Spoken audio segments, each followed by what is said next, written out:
வழக்கறிஞர்கள் சட்டத்திருத்த விவகாரம் தொடர்பாக தமிழ்நாடு மற்றும் புதுச்சேரி பார் கவுன்சில் தலைவர் செல்வம் தற்பொழுது செய்தியாளர்களை சந்தித்து வருகிறார். அதன் நேரடி காட்சிகளை பார்க்கலாம். ஆலோசித்தோம். தலைமை நீதிபதி அவர்கள்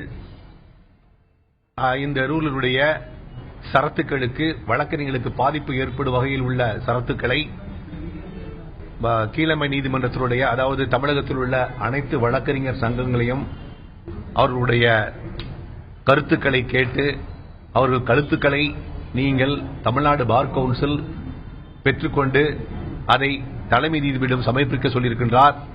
நாங்கள் இன்று அனைத்து வழக்கறிஞர் சங்கங்களுக்கும் அறிக்கை அனுப்பியிருக்கின்றோம். இந்த சரத்து விஷயமாக வழக்கறிஞர்கள் பாதிக்கப்படுகின்ற எந்த சரத்துக்களையும் தலைமை நீதிபதியிடம் எடுத்து கூறி அதை நீக்குவதற்கான வழிமுறைகளை செய்வதற்கு ஏற்பாடு செய்து கொண்டிருக்கின்றோம். தலைமை நீதிபதி அவர்கள் இந்த சரத்துக்களை எடுத்துக் கொண்டு வந்து அதாவது அதனுடைய ரெப்ரசன்டேஷனை கொண்டு வந்து கொடுக்கும் பட்சத்தில் அவர் அந்த ரூல் கமிட்டியில் அனுப்புவதாக சொல்லியிருக்கின்றார்.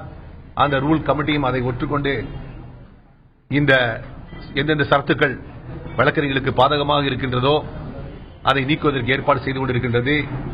முக்கியமாக வழக்கறிஞர் தெரிந்து கொள்வது இந்த சரத்துக்கள் அதாவது 34(1) போடப்பட்ட ரூல் அதுவரையிலும் எந்த வழக்கறிஞர் மீதும் நடவடிக்கை எடுக்கப்படாது என்று என்னிடம் நம்முடைய சீஃப் ஜஸ்டிஸ் கூறியிருக்கின்றார். எனவே தமிழகத்திலுள்ள எந்த வழக்கறிஞர்களும் இந்த ரூலை பற்றி அச்சப்படுவதற்கோ பயப்படுவதற்கோ தேவையில்லை. இந்த ரூல் நிச்சயமாக மறுபரிசீலனை செய்யப்படும்.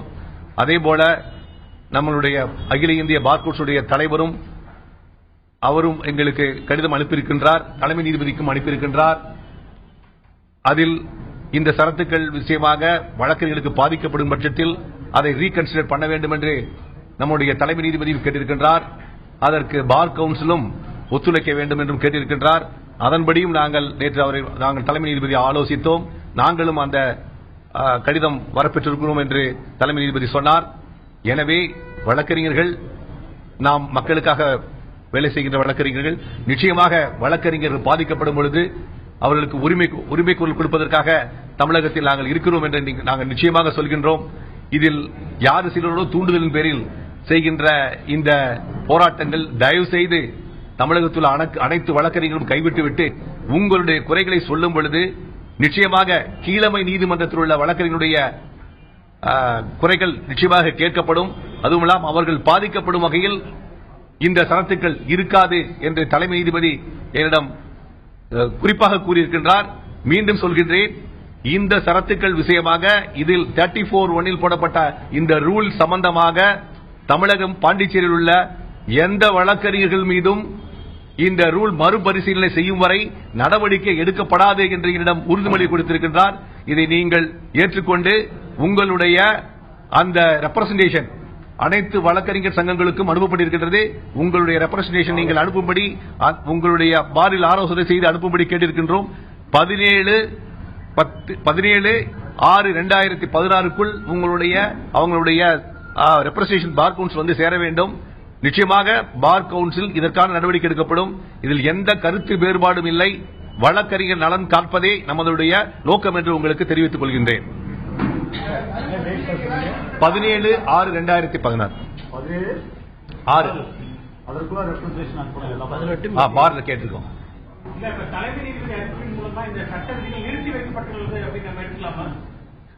அவங்க வந்து நடவடிக்கை எடுக்க இதுவரைக்கும் வந்த ரூல் வந்து 20th வந்திருக்கு. 20th May 25th May இதுவரைக்கும் எந்த வழக்கறிஞர் நடவடிக்கை எடுக்கப்படவில்லை என்று தலைமை நீதிபதி சொல்லியிருக்கின்றார். அதே போல என்னிடமும் சொல்லியிருக்கின்றார், இந்த கமிட்டி ரீகன்சிடர் பண்றது வரைக்கும் எந்த வழக்கறிஞர் மீதும் நடவடிக்கை எடுக்கப்படாது என்று கொடுத்திருக்கின்றார். அவ்வளவுதான். அதுக்கு மேல நம்ம சொல்றதுக்கு நிச்சயமா எடுக்க மாட்டாங்க. ஏன்னா தலைமை நீதிபதி சொல்லும் பொழுது நம்ம நம்பிதான் ஆகணும். அதான் சொல்லியிருக்காரு. அந்த மாதிரி இந்த ரூல் சம்பந்தமாக எந்த நடவடிக்கை மீதும் அது அந்த ரீகன்சிடர் பண்றது வரைக்கும் அந்த ரெப்ரசன்டேட்டிவ் பொறுத்த வரைக்கும் நம்ம பண்ண மாட்டோம் சொல்லியிருக்காங்க. So we believe our chief justice. இல்ல நம்ம ரெப்ரசன்டேஷன் கொடுத்தாதான் அவங்க டைம் ஃப்ரேம் பண்ண முடியும். நாங்க கேட்டிருக்கோம். அதுக்கு பின்னாடி நாங்க கொண்டு போய் சீஃப் ஜஸ்டிஸ் கொடுப்போம். அவங்க கமிட்டியில அந்த கமிட்டியோட அவங்களுடைய கன்வீனியன்ட் பார்த்து பிளேஸ் பண்ணுவாங்க. அந்த கமிட்டியோட டேட் போட்டு அதை யாரெல்லாம் கூப்பிடணும்னு நினைக்கிறாங்களோ அவங்க அதெல்லாம் பண்ணி கூப்பிட்டு பண்ணுவாங்க.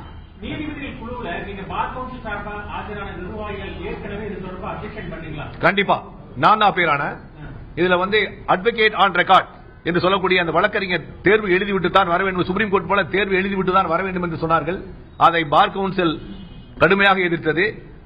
என்னுடன் இருந்த நம்மளுடைய வழக்கறிஞர் சங்கம் உயர்நீதிமன்றத்தினுடைய வழக்கறிஞர் சங்க தலைவரும் அதை சேர்ந்து எதிர்த்தார். அதே போல ஜுடிஷியல் மேஜிஸ்ட்ரேட், முன்சிப் போன்ற அந்த நீதிபதிகளிடம் சஸ்பெண்ட் பண்றதுக்கான பவர்கள் கொடுக்கப்பட வேண்டும் விவாதிக்கப்பட்டது. அதையும் நாங்கள் எதிர்த்தோம். அதையும் கொடுக்கப்படவில்லை, அதுவும் நிறுத்தப்பட்டது. அதுபோல டிஸ்ட்ரிக்ட் ஜட்ஜ் ஆக்ஷன் எடுக்கும் பொழுது அவர் consulting with consult portfolio judge, high court portfolio judge வேணும்னு கேட்டிருக்கோம். அதுவும் பண்ணலாம். இப்ப சமீபமா நம்மளுடைய வழக்கறிஞர்கள் எங்களுடைய சில ஆலோசனை சொன்னாங்க. அதை இன்னும் சொல்ல போறேன். கேமரா பிக்ஸ் பண்ணலாம். ஏன்னா வழக்கறிஞர்கள் தப்பு பண்றாங்கன்னு சொல்றாங்க இல்லையா, நீதித்துறையும் தப்பு பண்றதுக்கான வாய்ப்புகள் இருக்கின்றது. சோ கேமரா பிக்ஸ் இதெல்லாம் நம்ம பேசலாம். அது இனிமே பேச வேண்டியது. ஆனா பார் கவுன்சில் மூலமா கலந்து கொண்டு எதிர்ப்புகள் தெரிவிக்கப்பட்டது. நான் சில நோட்டே கொடுத்திருக்கேன் கமிட்டியில். வழக்கறிஞர் சங்க நிர்வாகிகள் ஏற்கனவே தெரியும் இதெல்லாம் வரப்போகுது அப்படிங்கிறது அவங்களுக்கு ஏற்கனவே தெரியுமா? டிஸ்கஸ் செய்யப்பட்டது. அதாவது எங்களிடம் இதை பத்தி டிஸ்கஸ் பண்ணாங்க. அதாவது பண்ணும்போதுதான் இந்த ஆர்கே ஆனந்த் கேஸ் படி நம்ம பண்ணும்போது அவங்க கொடுத்த நோட்ஸ்லேயே மெட்ராஸ் ஹைகோர்ட் வழக்கறிஞர் சங்கங்கள், மெட்ராஸ்ல இருக்க எல்லா வழக்கறிஞர் சங்கங்களுக்கும் சென்னை உயர்நீதிமன்ற பெஞ்சில் உள்ள வழக்கறிஞர் சங்கம் கொடுக்கப்பட்டது. திரும்ப நான் நேற்று பேசும்போது கூட சொன்னேன், கீழமை நீதிமன்றத்தினுடைய வழக்கறிஞர்கள் அதாவது பெடரேஷன் குரூப் நம்ம கொடுத்து நீங்க இன்வைட் பண்ணல, சோ அவங்களுக்கு ஆப்பர்ச்சுனிட்டி கொடுக்கணும்னு சொன்ன மாதிரி தான் நான் அவரோட பேசினேன். நம்மளுடைய பெடரேஷன் சேர்மன் அவர் என்னுடைய நான் சொன்ன ஆலோசனை பேரில் அவர் நீதிபதியை பார்த்து மனு கொடுத்திருக்கின்றார். அவரையும் அழைக்கப்படும். கீழமை நீதிமன்றத்தினுடைய வழக்கறிஞருடைய பாதிப்பு தான் அதிகமாக இருக்கு என்று சொல்லியிருக்கின்றார். நிச்சயமாக அது பரிசீலனை செய்யப்படும். அவர்களுக்கு எந்த பாதிப்பும் இல்லாமல் அந்த வழக்கறிஞருடைய நலன் பார்க்கப்படும். இதே விதிகள் பஞ்சாப், ஹரியானா, பாம்பே உயர்நீதிமன்றத்தில் அமல்படுத்தப்பட்டிருக்கு. ஆனா அதுலலாம் பாய்காட் மட்டும் தான் சட்டவிரோதம் அப்படின்னு தெரிவிச்சிருக்காங்க. ஆனா இங்க அதையும் தாண்டி குடிச்சிட்டு வரக்கூடாது, ஜட்ஜி மேல அவதூறு பேசக்கூடாது, இப்படி எல்லாம் எக்ஸ்ட்ரா விதிகள். இது கடுமையா தெரியல அவங்களுக்கு. கடுமையான விதிகள் சில நேரங்களில் போடப்பட வேண்டிய சூழ்நிலை இருக்கின்றது. ஆனால் இதைத்தான் இந்த கடுமையான விதிகள் இருக்கின்றது என்பதை சொல்வதற்காகத்தான் ரீகன்சிடர் பண்றதுக்காக நாங்க மனு கொடுக்கப்பட்டிருக்கிறோம். அதுக்கு தான் நாங்க ஆளுக்கு பண்ணிட்டு இருக்கோம். அதுதான் இல்ல நான் இப்ப நான் மட்டும் தனியா சொல்ல முடியாது. நான் ஏற்கனவே அப்பீல் ஆகும்போது அட்வொகேட் ஆன் ரெக்கார்ட் அந்த கீழமை நீதிமன்றத்தினுடைய அந்த மேஜிஸ்ட்ரேட் முன்சிப் ஆக்ஷன் எடுக்கிறது. இந்த இன்னும் சில கருத்துக்கள் நீங்க இந்த பீனல் ப்ரொவிஷன் அதாவது பார் கவுன்சில் அவங்களுக்கு கொடுக்க வேண்டிய அந்த தண்டனைகள் எல்லாம் பார் கவுன்சிலே கொடுக்குமே, அதெல்லாம் நான் ஆர்கியூ பண்ணேன்.